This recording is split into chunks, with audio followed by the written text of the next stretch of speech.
Ciao ragazzi, benvenuti sul mio canale YouTube, io sono Cassandra e sono la fondatrice del travel blog Viaggiando a Testa Alta. Potete trovare sul sito www.viaggiandoatestalta.it, su Facebook, Instagram e qui su YouTube con il nome del blog Viaggiando a Testa Alta e su Twitter con il mio nome e cognome, Cassandra Testa. Oggi sono le 5:30 di un mercoledì 6 giugno del 2018 e sto partendo per una grande avventura. Parteciperò al blog tour 100 ore del Piceno, la seconda edizione per esattezza organizzata da Piceno On Tour. Adesso andiamo a prendere la macchina che ci porterà in centrale. Ho fatto l'accoppiata, valigia rossa e macchina rossa. Sono arrivata in stazione centrale, ora mi aspettano più di 6 ore di treno per arrivare fino a Sant'Agata del Tronto. Sicuramente userò il tempo per studiare e portarmi avanti con l'università, magari mi perderò anche qualche film, adesso vedremo. Sicuramente vi farò vedere il paesaggio del finestrino, come cambia da Milano fino alle Marche. Vi racconto un po' di più del blog tour 100 ore del Piceno. Si tratta della seconda edizione, saranno 5 giorni alla scoperta del territorio di San Benedetto del Tronto ed Ascoli Piceno.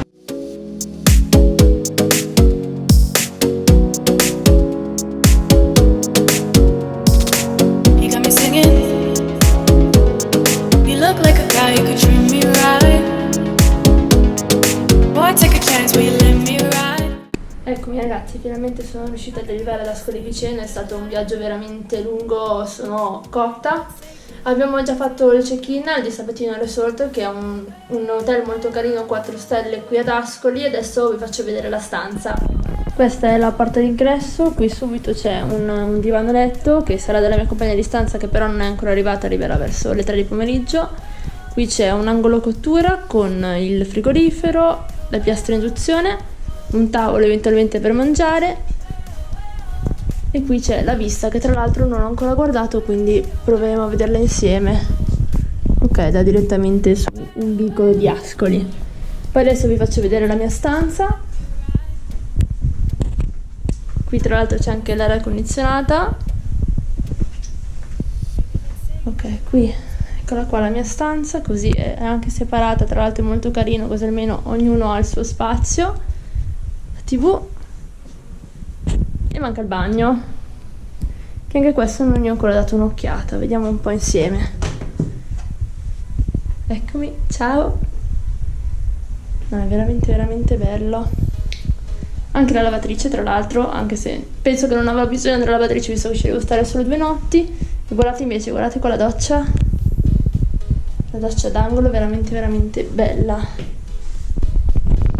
Adesso mi rinfresco un attimo, lascio qui in camera alcune cose che avevo nello zaino e vado giù subito a mangiare, visto che è dalle 7 che non tocco cibo.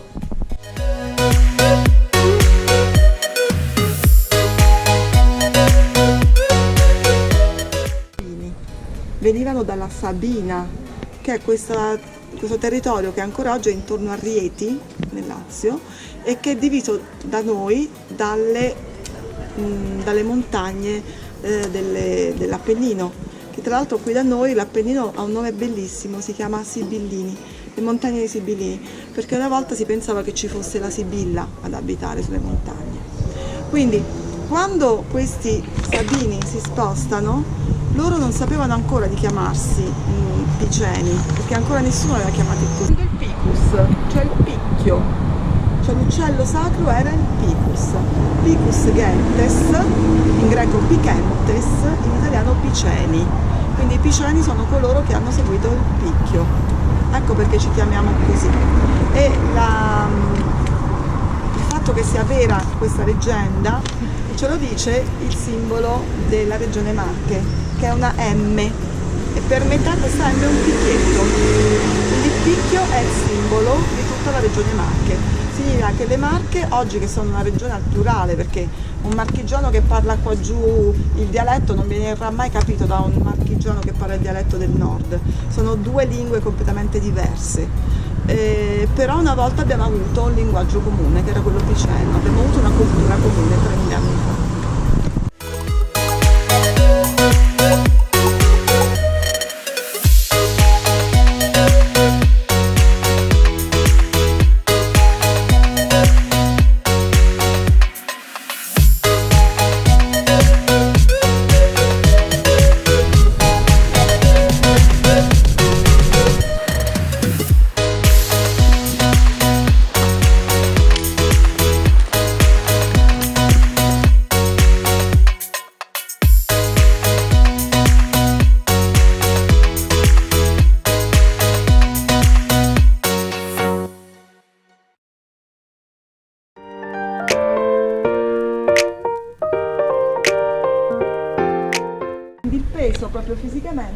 scende proprio naturalmente sui lati e lo si appoggia qui.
Perché è romanica ma anche gotica, okay?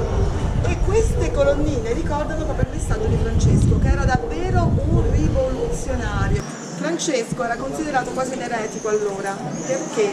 Perché andava contro la Chiesa, perché era vietato sorridere, era vietato divertirsi, era vietato gioire. La Chiesa praticamente gestiva i suoi fedeli con la paura. Pensate alle fiamme dell'inferno, al diavolo con le corna, al purgatorio, che è l'invenzione del 400, capite? Quindi davvero chi pregava veramente con grande sofferenza. Francesco diceva no a tutto questo, no al Papa ricco, no alla Chiesa legata ai soldi, no alla tristezza della preghiera. Lui si inventa le laudi. Avete mai sentito Laudato Si Signore? Vi viene da cantarla? Sì, vi viene subito da cantarla. Ecco, Francesco dice, ma chi cacchio l'ha detto che per pregare bisogna essere giusti? In realtà sono delle colonne d'organo in travertino perfettamente funzionanti.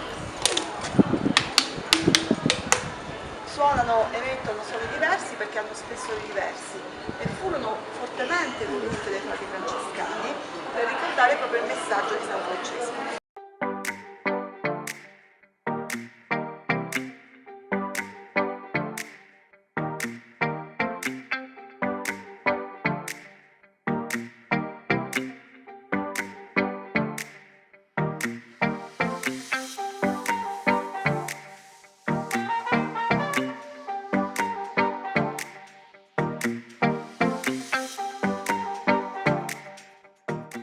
Adesso ci troviamo in Piazza del Popolo, la piazza principale di Ascoli Piceno.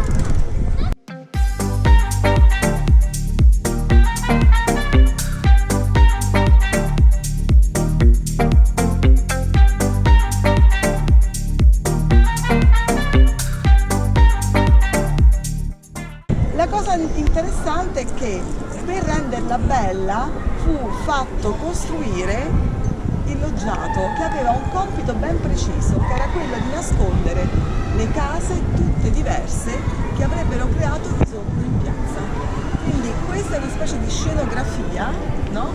Che va a nascondere tutti i palazzi che stanno dietro, e hanno fatto bene, perché ancora oggi sono tutti quanti diversi. Ce n'è uno nocciola, mezzo sbiadito, un altro arancione, uno basso, vedete? Esatto. Dovette veramente pagare la costruzione di queste logge furono i proprietari, coloro che avevano proprio le abitazioni in piazza, con il risultato che avete visto prima, cioè che tutti quanti gli archi sono diversi, perché diversi erano i proprietari. Quindi ogni arco apparteneva a un proprietario diverso, con ovviamente la casa dietro. Va da sé che questi archi sono quasi un 7,40 in pietra, perché guardate un po' dietro, i primi tre sono enormi, quindi sicuramente erano di proprietà di un ricco facoltoso ascolano, mentre ce n'è uno piccolino, vedete? Quindi è un rinascimento molto casereccio questo, è molto umano, sarebbe piaciuto moltissimo.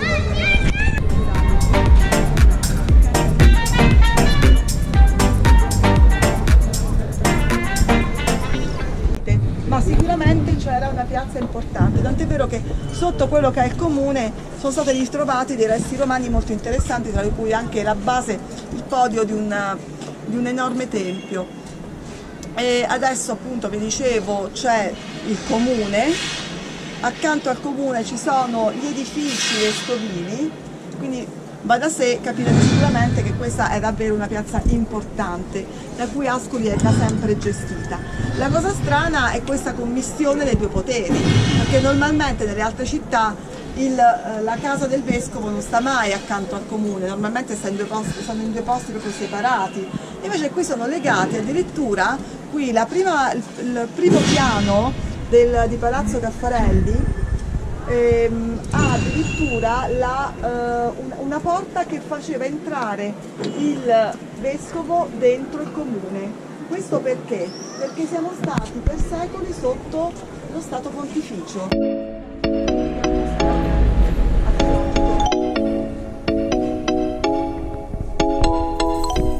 Siamo all'interno del Duomo di Ascoli Piceno.